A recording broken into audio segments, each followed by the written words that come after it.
My name is Fabian Silva. My name is Sam Sims. My name is Oscar Rich. My name's Egan Snowpack. My name is Jack Finnerty, and the recorder is Javon Matthews, and we are doing an interview on Sam Sims at Marquette University High School in Milwaukee, Wisconsin on November 29th, 2017.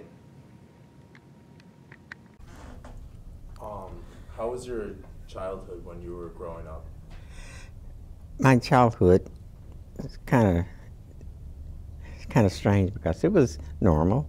My parents and family, and we were a family of 12, and normal with school, grade school, high school, and then after that, military service.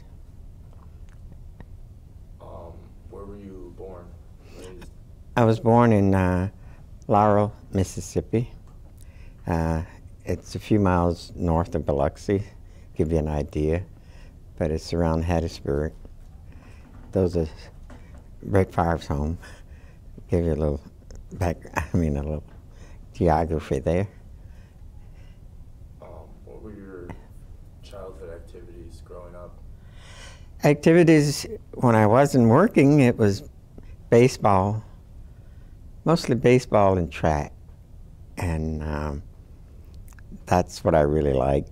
I was too small to play basketball, so I played baseball and ran track. Who were your role models growing up? At the time, my role model was my father first, whom I admired and enjoyed being with him. He wasn't an educated man, but he was educated in the way of the world, and gave me some great things to think about, shaped my life. And other role model, or in sports, I would say would be Jackie Robinson, whom I admired for his courage and his ability to play ball. And those were my two main role models that I grew up with. Did you have any jobs as a child? Other than jobs around the house, I did. We worked for others in the community. Some farm work, some cutting trees, timber, and after that, in the fall, we pick cotton and chop cotton and harvest potatoes and all farm products. How does the jump feel from growing up on a farm to living in a city like Milwaukee? Crowded. I mean, we had space. I guess growing up, the difference I can see was growing up at home, my nearest neighbors were maybe a mile, 2 miles away, the two. So we had a lot of space to run. Maybe that's why I loved track. We used to run everywhere we went. Milwaukee, everything was, when I first came here, was crowded. No privacy, but there were privacy, but none that I had enjoyed before. So that was the difference. What year were you born? 1936, June 22nd, 1936. When did you, did you come from, after you went to the Army, you came to Milwaukee, is that right? Yes. How is the South different than the North, like in terms, like culturally and even racially? I would say racially we were separated, but as growing up that way, being separated, it didn't really have that much an effect on me because as being separated, we were always working together. The only thing we didn't worship or go to school together. And those were that difference that before service and when I went in. told me about a number of ways you were involved with civil rights. Can you tell me about your experience with the sit-downs with Dick Gregory? But you know, that came kind of later, because when I came to Milwaukee, the main thing that was happening then were open housing. And during the open housing marches and that stuff, Dick Gregory came to Milwaukee, and I met him, and we were in a group together where he did some talks and hit on what was happening in the day, and he was a very, very dynamic speaker who could lure you or tell you. He would tell you the tragedies or the things of the day, but he could also bring some humor into it and inject it, so it wasn't all just dire thoughts and needs, but he brought life into the movement. And later on, as we went through the tours of the South on the buses, where we would have bus trips from here through the South, we'd encounter some things, and then during our sit-in days, the days we were sit-in, he would always inject humor into some of the things they did. And I think, to me, one of the most significant things that he said during a sit-in at a lunch counter, he said, "What if they served us and we don't have any money?" Now, that took me a while to digest and understand, but later when I did, I understand the meaning of what he was saying. Just briefly, are you equipped to handle what you're being served? So made me think and said, I need to go get some to more benefit and encourage myself to be ready to accept what is being served. Mm-hmm. What things did you encounter in these sit-ins? If you're comfortable talking about it, what things did you encounter, like could be good things or bad things? Well, the good things were you met some good people. I met a lot of good people who had genuine stories to tell and was genuinely interested in changing a way of life and bringing the whole American dream together. And these people are that, we were taught not to try to destroy. We didn't come to destroy, but we wanted to exercise our rights as citizens, and those were the things that I enjoyed about. And then the other stuff, the other language of the name calling and all that, didn't really bother me because I had heard it all my life. And as a young man then, I was only in my early 20s. So those things I had heard most of my life, and it didn't bother me because of the things my father said, taught us that, you know, and that made me stronger. I wouldn't react. And then I remember the teachings that he taught, that nonviolence would be the way to go.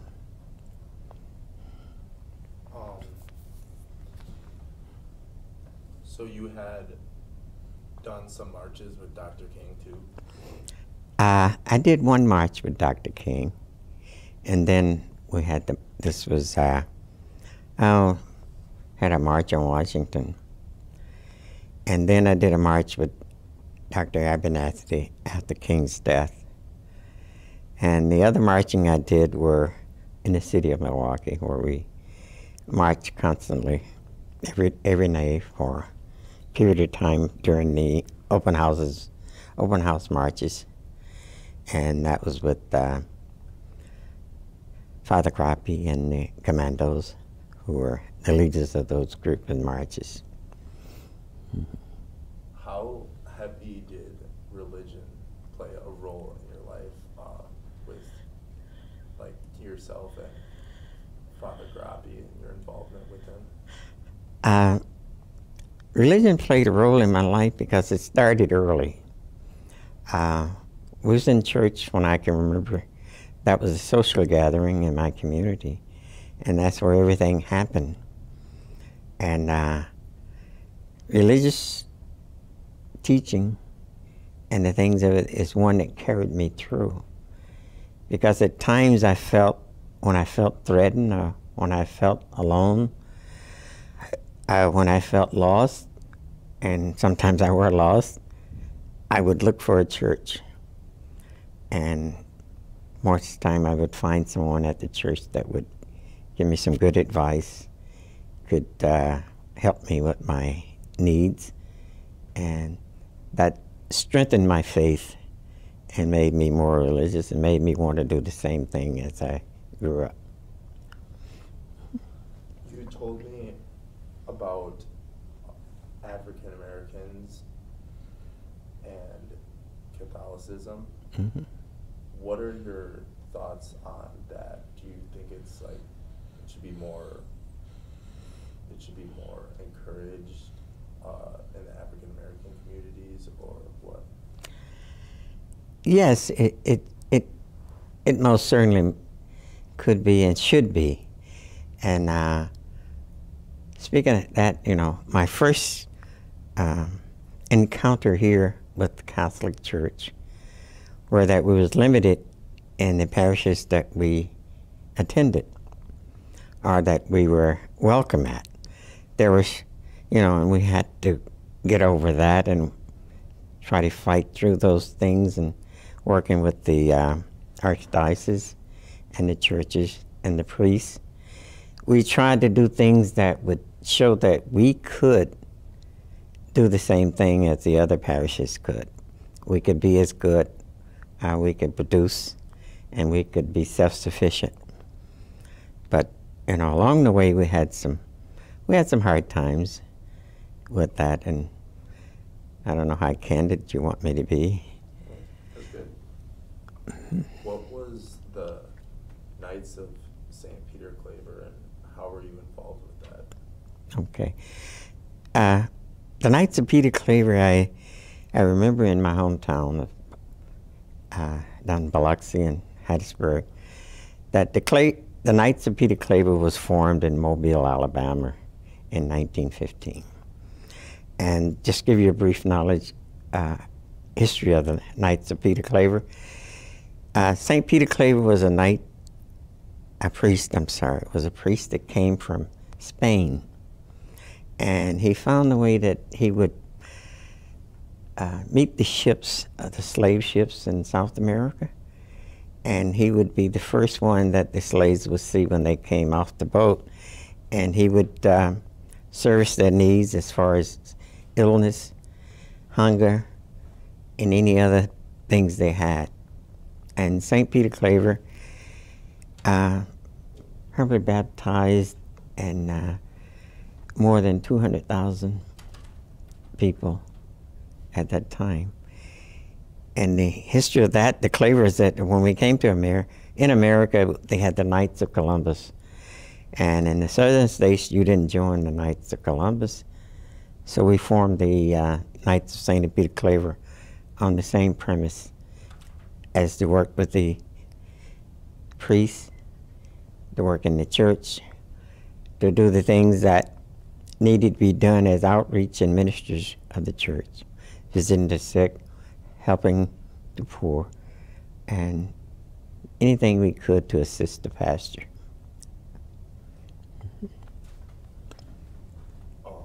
During the 1960s, around that time? Yes. How else were you involved in pushing for fair housing and ending school segregation? One of the things we did, I worked out of the parish at St. Boniface and at St. Benedict de Moor. That's where I was mostly with, because that's where I met my wife, and she was going to school there. So I moved from St. Boniface down to St. Benedict. And there I joined the Holy Name Society, which was another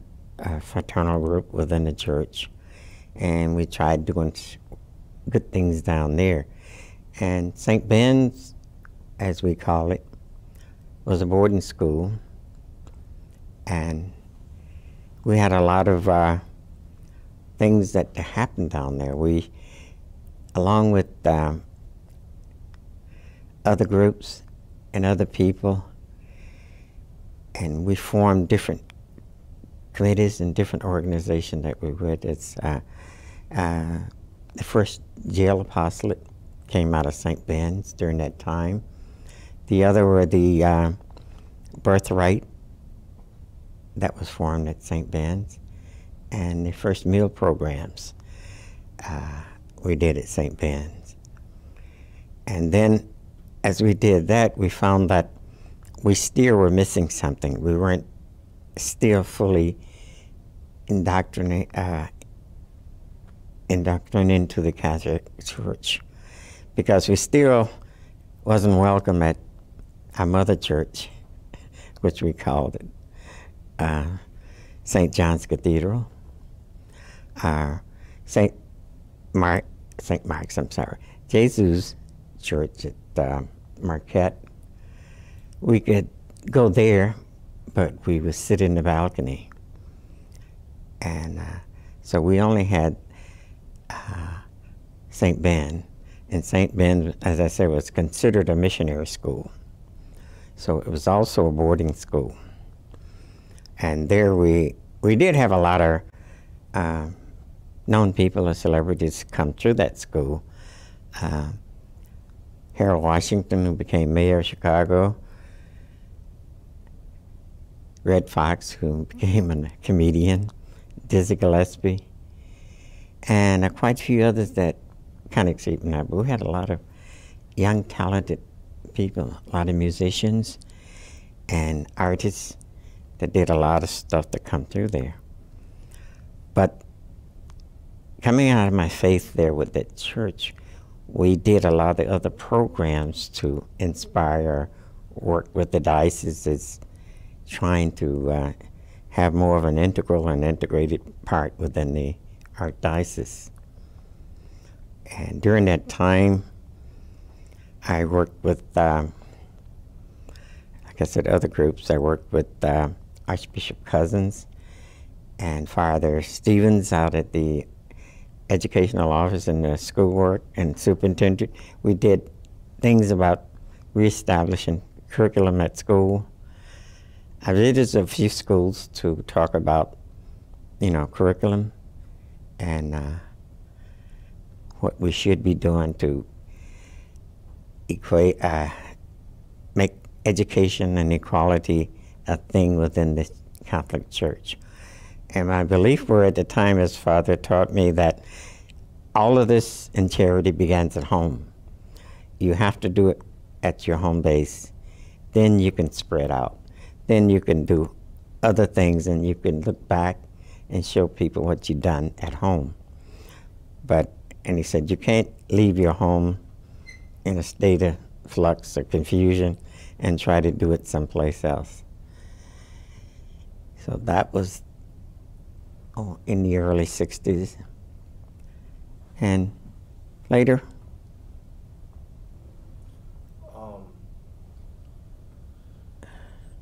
what was your ultimate goal in exercising your freedoms through protests and marches and sit-ins?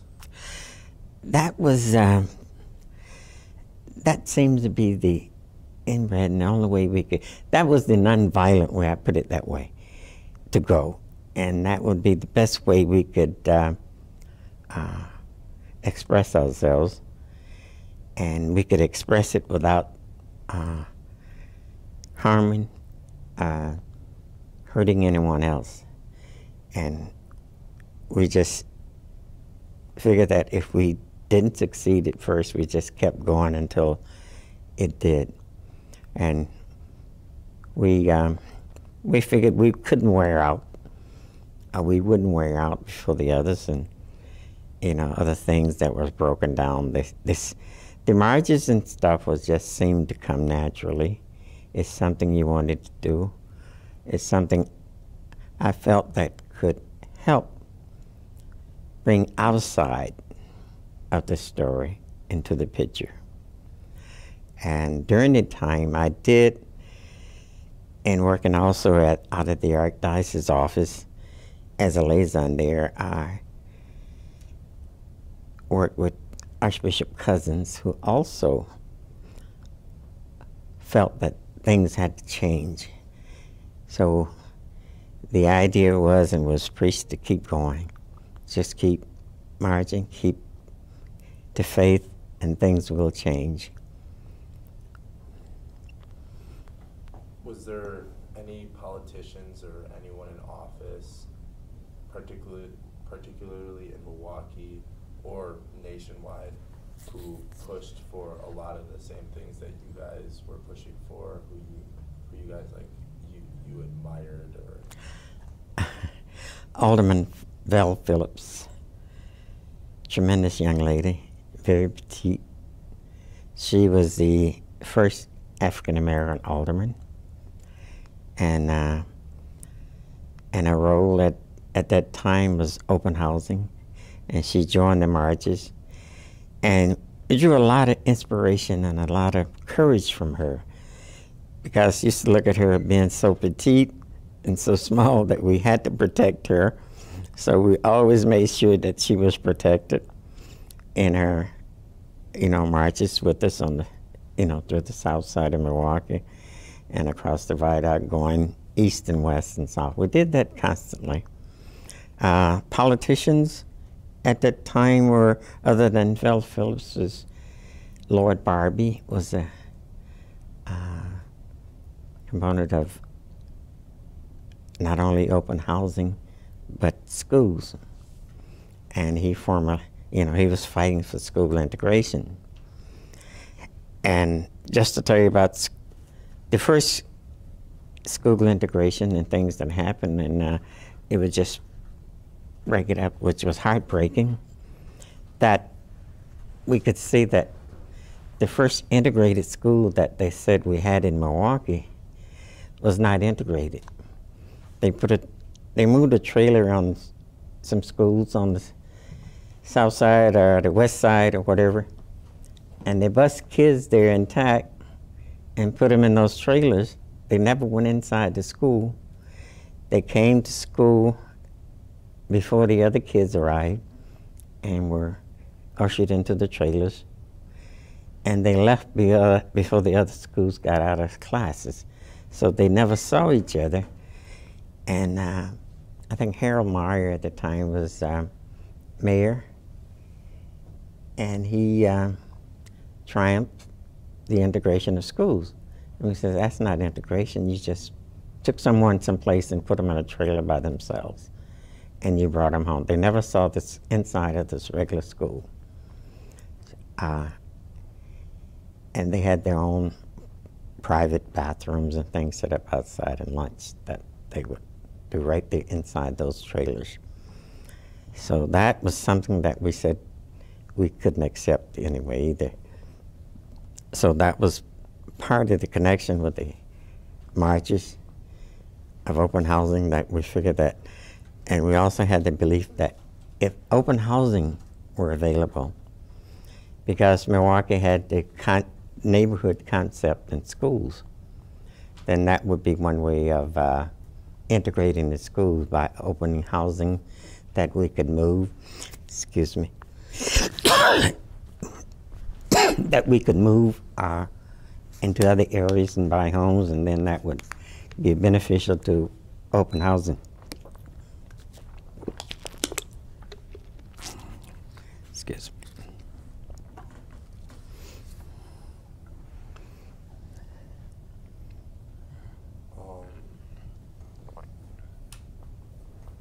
What can you tell us about Little Rock 9? Right. Could you compare that Little Rock 9? I didn't hear that, I'm sorry. How would you compare that to Little Rock 9? Oh, Little Rock 9, I'm sorry. I didn't. The difference there were, I probably could say, is that they were staunch segregationists in the South. You had no blacks in their school. And in 1954, when the Supreme Court said that schools could, would be integrated and at all deliberate speed. Now, all deliberate speed meant that it didn't happen. So, the Little Rock Nine, I can only go back history and read it at the time because that's when I went in. I was in service at the time when that was going on. So, the schools there, they were integrated into the classes, not in separate buildings or anything like that. And what I can say is I just admire those kids. It took great courage. It just took courage and stamina and a will to do. And I have so much admiration for them that they could go into a hostile environment totally on their own and integrate those schools like that. Now, that was the Little Rock Nine. Milwaukee, and they also had laws about integration, and people was forcefully against it. Milwaukee was a different breed on that, a different city on that with different results. Their philosophy were, if we keep neighborhood schools, then we could keep the segregated schools. But if you moved into the neighborhood, you could go to that school. So it wasn't so much of being forced out of it, had to travel a long way to some other school. So if you were in the neighborhood concept worked better here than it did there. But as you know, most people didn't like to send their kids off by themselves. And the protection thing that was there, being protective of the kids and not knowing what's happening during the day. So that kept the school groups down. But when the civil rights expanded and kept marching and the open housing laws that were passed and school desegregation and, was accepted into the schools themselves, then the busing helped alleviate that, perpetuate that. And the difference, I said, was the nonviolent part of schools kids into the schools in Milwaukee than those in southern states. When you were a kid in school, did you see any of this and realize any of this when you were in school, and how did you feel about it? Yeah, when I was in school, the difference were, as we saw them, is that we never got new books. We received the books from the classes of the whites that had them the year before, and we never got a new book. Most of our books we got for school books was either pages missing, backs off, and things like that, written over, page tore out. So we didn't have, sometimes we get to a chapter and the entire chapter is missing. And if we couldn't find someone else, the teacher wouldn't tell us that that page was missing or that was missing. We didn't, we'd have to try to find someone with the book that had that page to read it. So the books, the equipment, the sporting equipment, we all got from the other schools after they've been used. And at the time, it was degrading. It was understandable that why some of them rebelled. We said we don't want to play without the equipment, but we managed to do it anyway because that's what we wanted to do. Moving into fair housing, Mm-hmm. how did you feel about the votes against housing programs? I felt that our legislators either didn't really understand or need education. They need to understand the reality of what it's like to be left out, to become, you're not part of society. I mean, there was the, you know, we looked from one side and said, it's like the terminology of cross the tracks. Things were better on the other side. And the open housing legislature, I think once they realized that it was going to happen, we found some allies in the legislature that we could work with and promote, you know, that legislation to pass open house laws. If you could go back in your time that you were pushing for what you wanted and you were advocating for fair housing and less segregation in schools, would you do anything new, or would you change anything or take something back?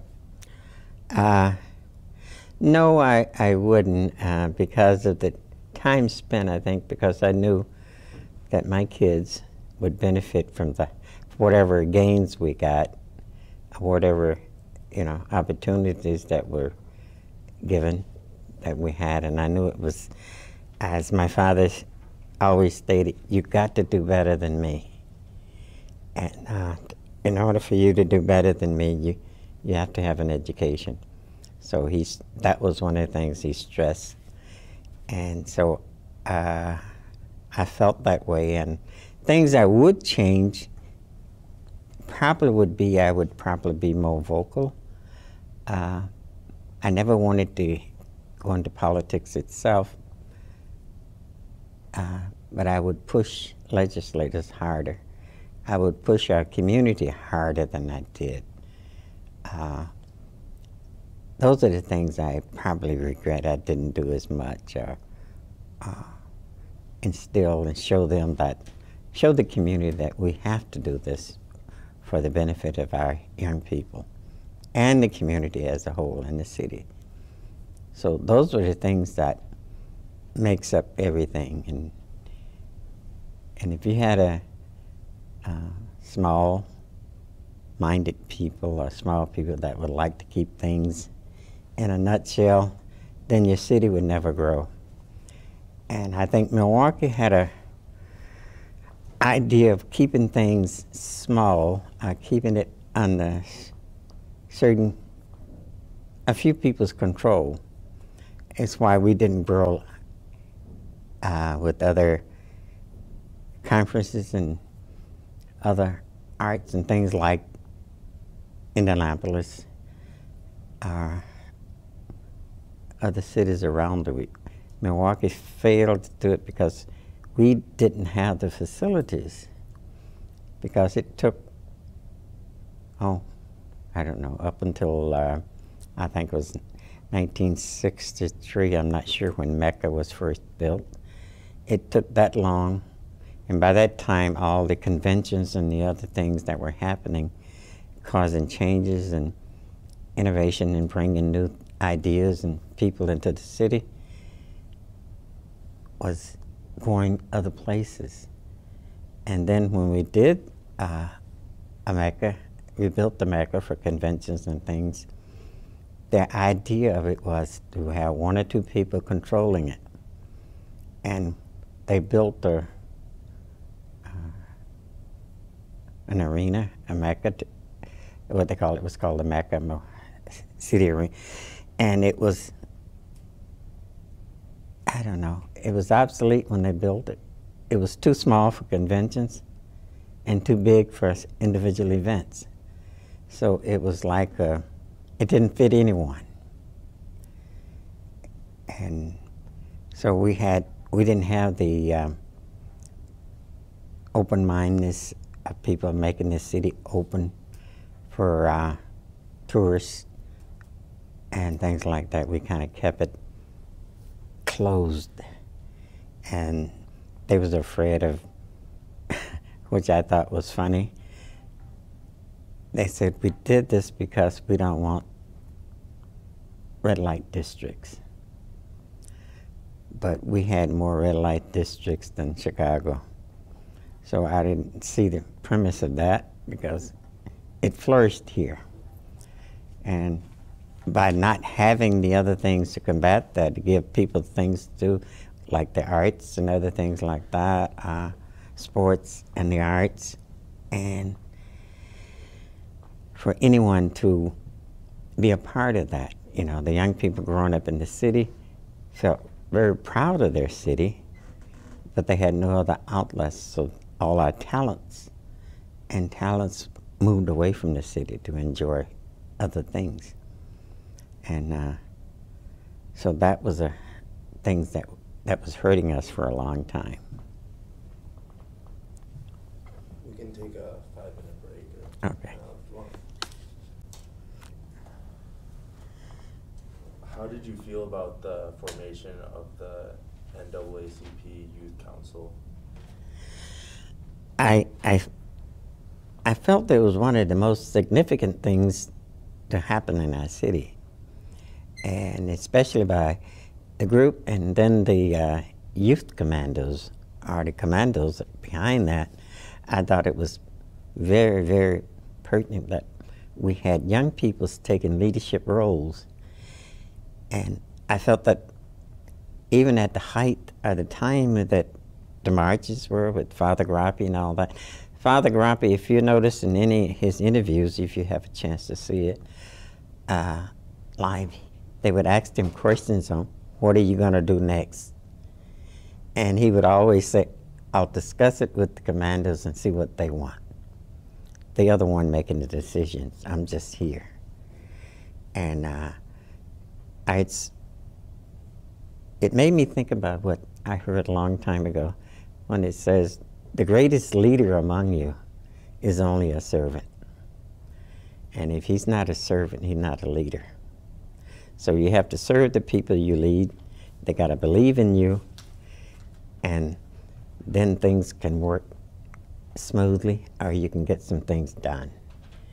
And if you're not self-engrossed and egotistical about that, or being self-grandizing, then give people the credit that they deserve.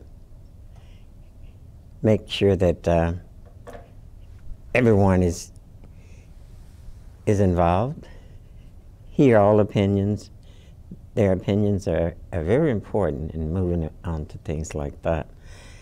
And what else was answering your question now? I'm trying to, maybe I'm going too far out. Oh, no, that's fine. Yeah. Going off of that, did you feel that the young people taking leadership roles brought more attention to participate in the marches? Yes, it did. Because then other youth saw this, and they are your most excitable group, and they are the most energetic groups. And since you, if you get a chance to see some of the tapes of the marches in the city, you will see that maybe 80 to 90% of them was young kids, young people. And they had the energy, they had the rah-rah and the spirit to keep it going, and the stuff that made you feel good, or that you can do it too. So, but you also need a common force in your leader, and you need a goal. And with the young people, that's where the commandos and with Father Grappi was so important, and Alderman Vel Phillips, who were came in for consultation and work. It was very important to have a goal and stick to the goal. No freelancing, and that's how the open heart marches were, and I think that's why they were successful. Did you have any kids? I have 2 kids. Was it, how was it raising those kids during a time of segregation and division? It wasn't easy but then looking back at it, I kind of made it easy, because I lived across the street from the school, so my kids went there for, I don't know the grades now, I don't know what K5 and K4 and 2 that means, so they was there until they was in the high school. And then in high school, they attended Mesmer High School on Capitol Drive there. And it was structured as a Catholic school that I was called immediately if something happened, if there was any discipline, or if there was anything out of the ordinary. And the other thing that made it good, and that is I was a full participant at the school. Like, you know, all the parents' conferences, I would walk in on the schools at any time and wouldn't say any, you know, not just at any time, but I would just walk by and talk to the people at the desk, you know, the first people, the principal, or the teacher, ask how the kids was doing, were they okay, having any problems. And I felt a real rapport and compassion that I knew what my kids were doing, and I kind of knew what they were into, which made it a lot easier on me that I could go to work and not worry about them, because I knew if something happened, the school would call, and there would be some action taken appropriately. So raising them at that time, it wasn't as bad as it were for some other people. Sure, the schools Mesmer had a fee that, you know, we had to pay. Then, you know, I would say that concept of raising them through high school. And then after high school, one went to Madison, UW, the other went to UWM for a while. So things kind of worked pretty good for me. When you went into the Army, was there less of a idea of segregation and more of an idea of like brotherhood? When I went in the Army, it was, Truman had just said there would be no more segregated units. So I came in the 50s there, and when during the Korean War, even though I never went to Korea, but it was at that time when we had if you think of a company of 45 to 150 men, and in Virginia, I was the only black in the whole company. So I was always outstanding, and the sergeant made me stand in the first row. So I guess he felt like I needed protection, but I didn't. But the guys and things that were in the unit were all, you know, very helpful and courageous, and we had great times. And so the segregation battle in this service was coming to an end. And by it being in the military, it was like mandated. They had better control over what happened within units there. And you could be punished for something that wasn't out of the ordinary, out of the context of it. But speaking of that also, it also was a hindrance in a way, because I kind of lost track of my identity there for a while. So for about 6 months, I'm the only black in the whole company. And it's kind of an odd feeling to have that. But then again, it was some of the best times I've had in the life, so I enjoyed that. Other than that, and being in service at the time, there's something that may relate to what we are going through now. We've always had, one of the things I found in service that Americans had like a superior attitude wherever they went. And sometimes it was good, but most time it was bad. Because I found out if you're a visitor in another country, you know, you need to obey their laws and their rules, or you can get in, and don't set yourself up and above those that you're trying to serve. And that's what we did. And I attribute a lot of the other troubles that we had due to that concept. And there's a book I would hope everybody would read. It's called The Paper Tiger. And the paper tiger just saying that that's all you are. In another country, you're on paper, you're the strongest, but you also, your military might is too big. You know, you don't take a tank to swat a fly. So you become irrelevant. You don't meet the people, you don't talk, you don't see what their thinkings are, or how they feel, and what their concept of life is and how they grow. So that was my thinking when I was in service, that when I went through Europe, that why are we acting so superior? And maybe because I was, a little bit more relaxed, subdued or something. I enjoyed the countries in that. That's what I was looking at. But still, some of the best times I've had was in service. And some of the worst times.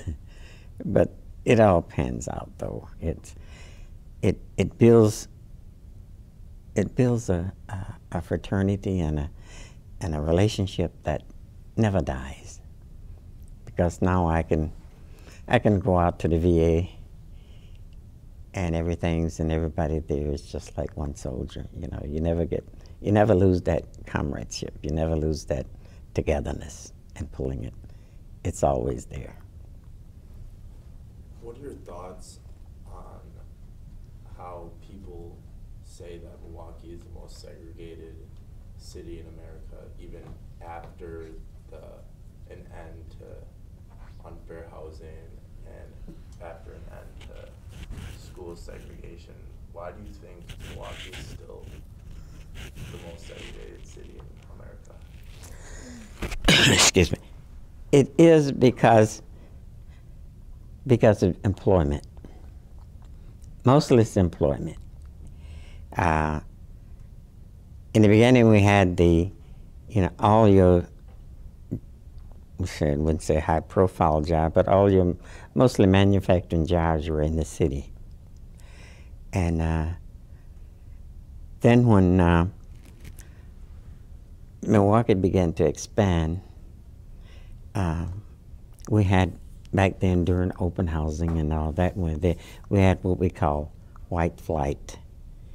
And it got so bad that if a black moved into the neighborhood on the block, all the other whites would sell and leave.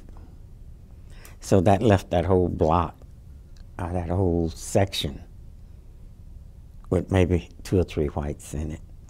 The others would either flee to another part of the city or to suburbs. And that left all the blacks within the city.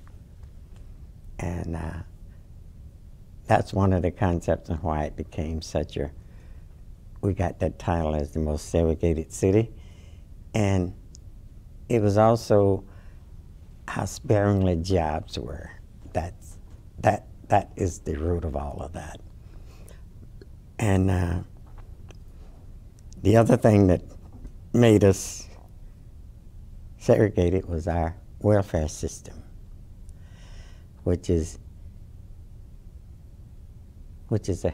was a help, but it also was a hindrance. It forced people to become subservient. It forced them to look for, to rely on someone else to take care of you.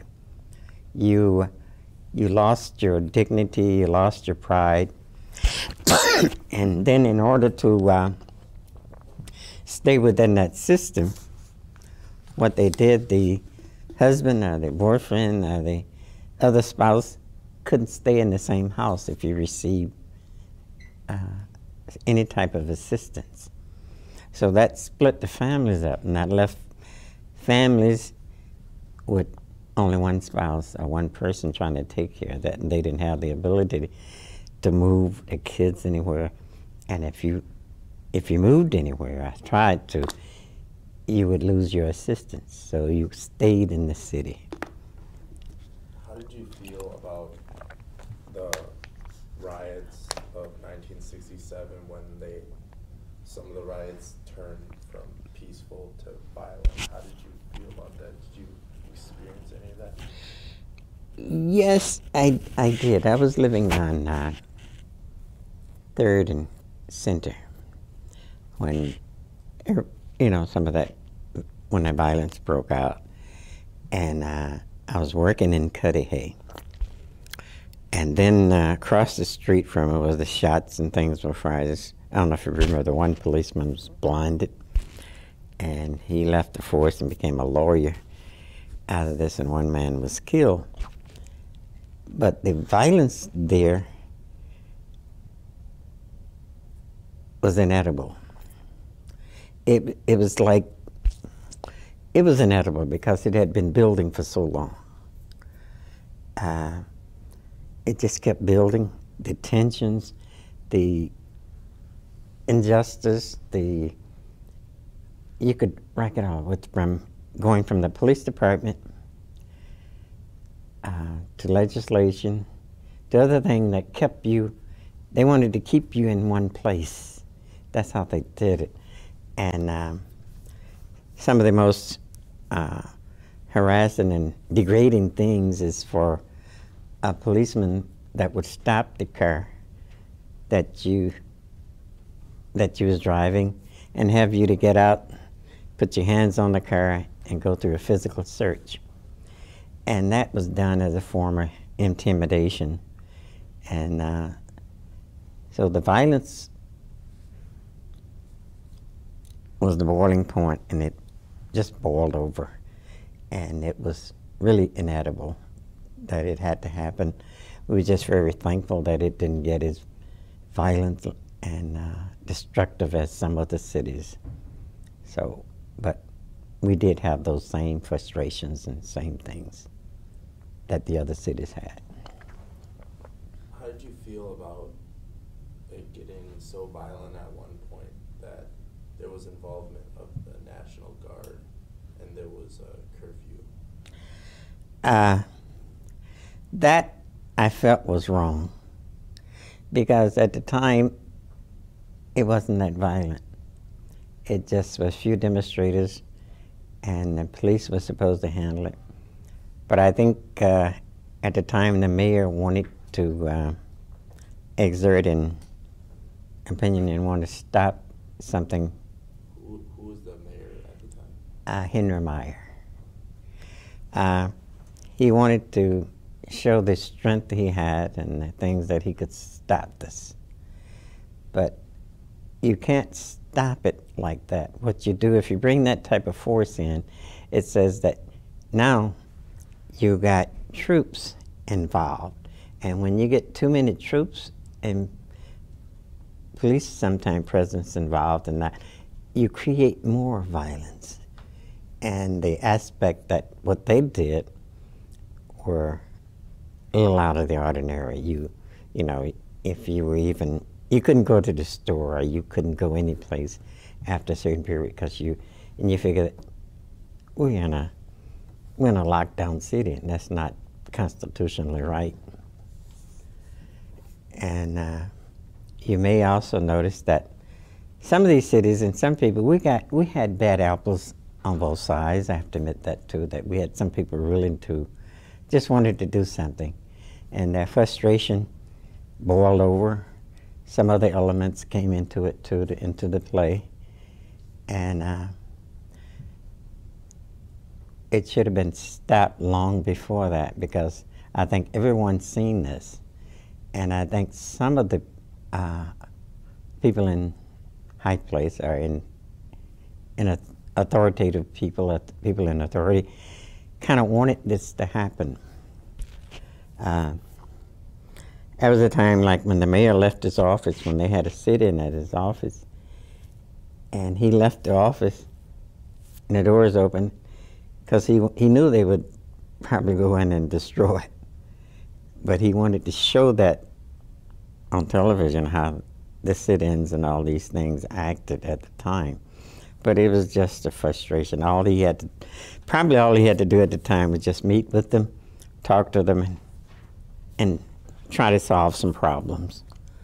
But if you can't talk, you're not going to solve any problems. It takes both of you to negotiate. Were you involved in the 200-day march? Yes. Not all 200 days, but I was involved there, sure. Probably 80% of the time involved. And had my wife with me a couple of times on weekends, but just wanted her to see and experience this. But I also know there were a danger out there, so I wouldn't let her participate too much. And I said, one is enough. How did you feel about it being led by a white Catholic priest? I had no, that didn't bother me at all. It was just who he was.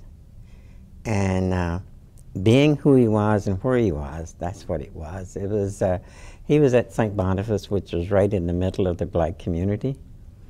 And it was some of the things that happened within his area around North Division School and that area that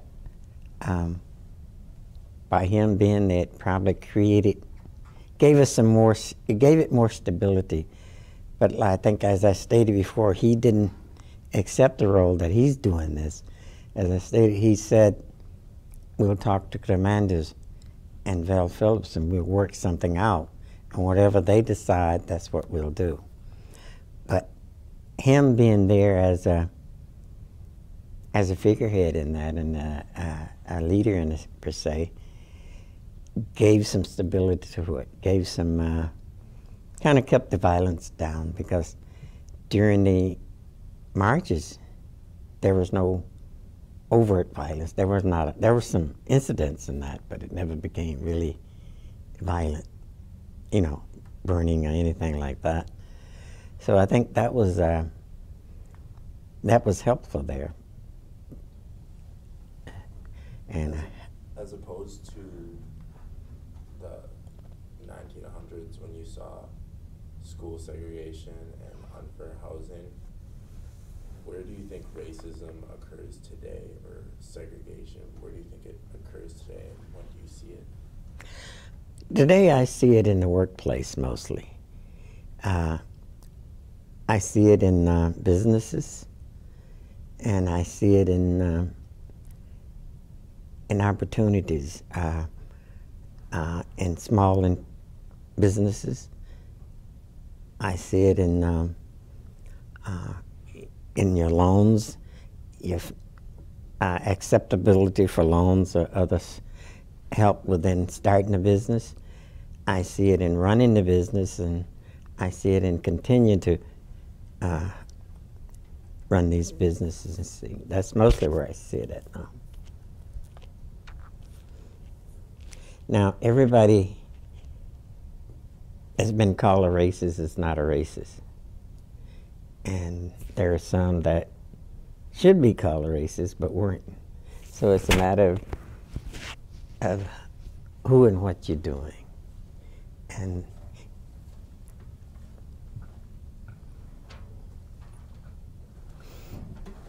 You can keep going. oh, yeah, so excuse me.